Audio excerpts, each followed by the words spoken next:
Guys, I'm Jen. Here is a basic stock analysis of 3M. Disclaimer, this is for a school project. Do not use this as financial advice. This is only for self-learning. All right, what is 3M? Well, this was a company founded in 1902 and it went public in 1946. So it actually has a pretty long history. So it's a multinational conglomerate and they mostly focus on industrial products like adhesives, um, earplugs for when they're working, glues, and their industrial sector comprises of 33.5% of their sales, transportation 26%, consumer products such as they actually invented the Post-it note. So it's really interesting. They actually invented a lot of like household appliance products, and they're also now expanding into healthcare, and they have 25.1% of their sales from healthcare.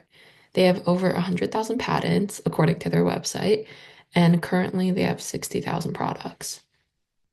So they're a really big innovator, and a lot of products you see at home are probably from them. All right, SWOT analysis, they have a really wide product range and they're super innovative. They have over 100,000 patents. So every single new invention, they spend a lot of money on research and development, um, and they have a huge global presence. Um, Opportunities. They're looking to expand into healthcare. Their healthcare sector is relatively new. It's the latest one that they launched, and they're trying to become more sustainable with their packaging. Another one is technological advancement. In their annual report, they mentioned that they're trying to cut out the old systems and replace them for new systems.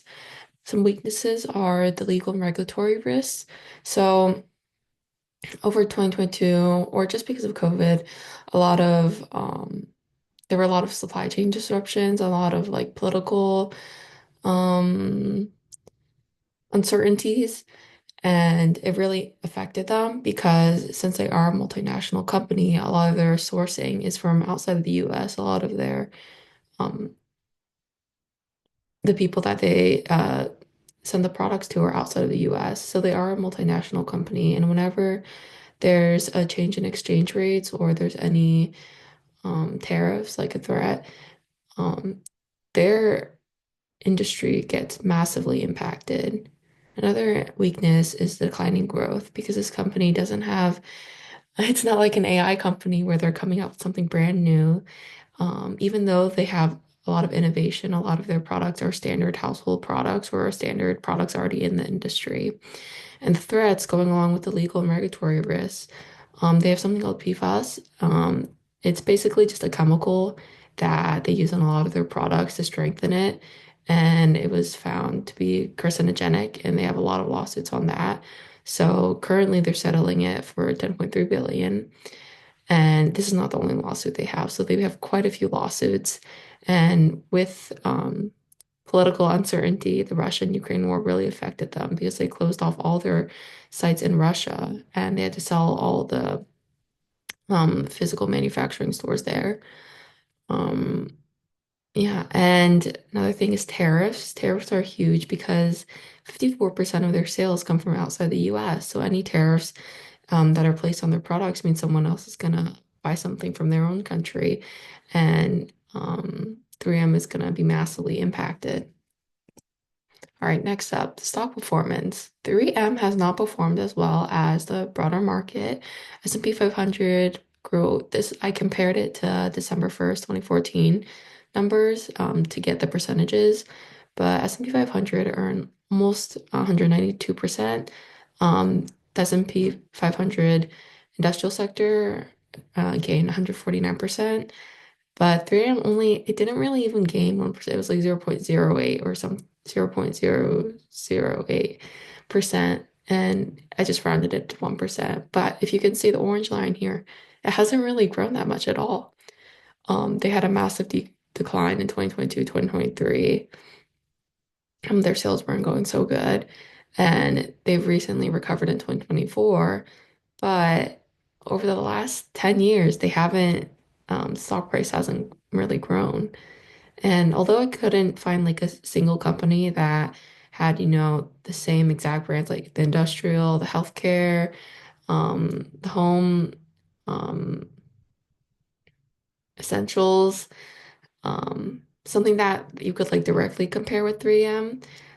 There's another conglomerate, Honeywell, that focuses on industrial products, and I just use that as a comparison in the S&P 500 industrial sector to compare. But they aren't really perfect comparisons.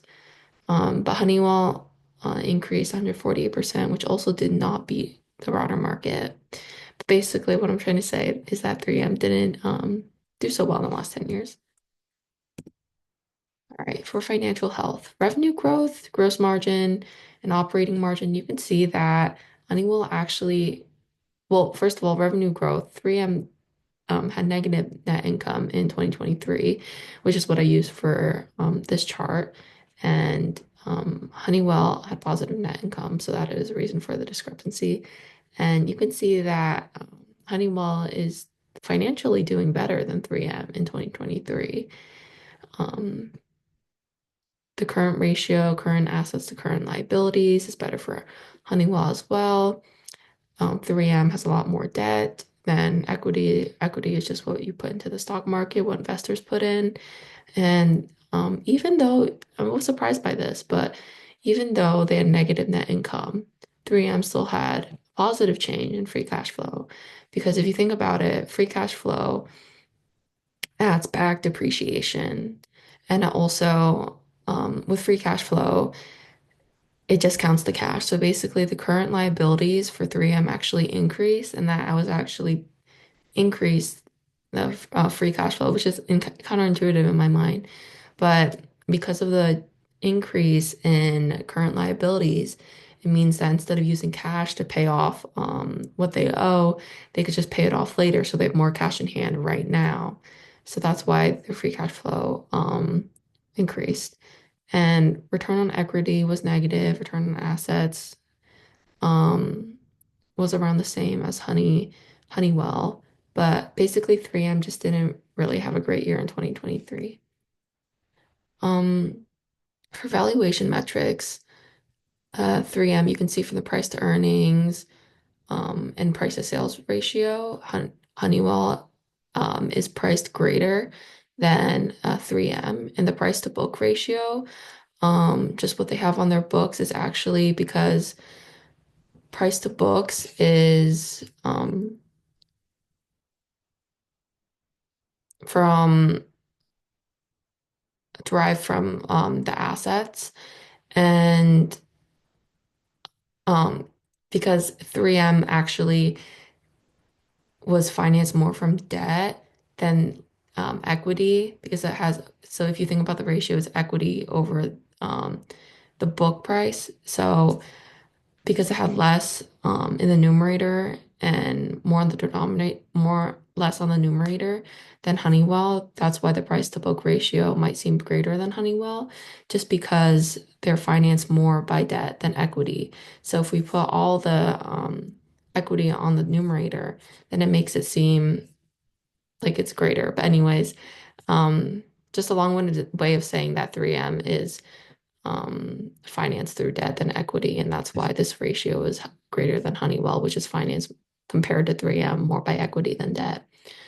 Um, and the dividend yield for 3M was around 6.79%, which is actually a lot greater than a lot of companies nowadays. And the enterprise value to EBITDA, 3M was lower than Honeywell. The PEG ratio, though, was greater because and I put this in the chart. Even though you can see the price to earnings ratio was lower, would you think, oh, price to earnings lower? That's like it's undervalued, right? But no. But yes, but no. But basically, how could the price to earnings ratio be negative? It's because they didn't make money. The net income was negative. And even though the price to earnings ratio is lower, it doesn't necessarily mean that the company's doing better. So if you look at the PEG ratio, price to earnings to growth, you can see that also this might not be accurate. I just used it from the stock analysis website. It might not, like every single growth prediction might be a little different. But when you compare it to the growth, it actually is um, more expensively priced than Honeywell because the metric didn't show that 3M would grow as much. And so even basically what I'm trying to say is that I put the orange thing because even though the price to earnings ratio of 3M is less than Honeywell, they weren't making money. That's why the, the price to earnings ratio was negative. Um, and yeah. So, in summary, it's a well-established company. It's been here for over 100 years. They have so many diverse products.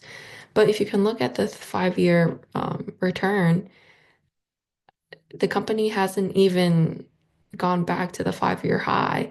And over 10 years, the company has basically not, the price hasn't increased. And they had negative net income in 2023, and they aren't really in a sector where it's like, oh, AI, some technology. They don't focus on technology, although they integrate and they're trying to integrate technology. Most of the products they're producing have already been here for a long time, and so they're a well-established company, but I don't think that they're gonna have huge growth anytime soon.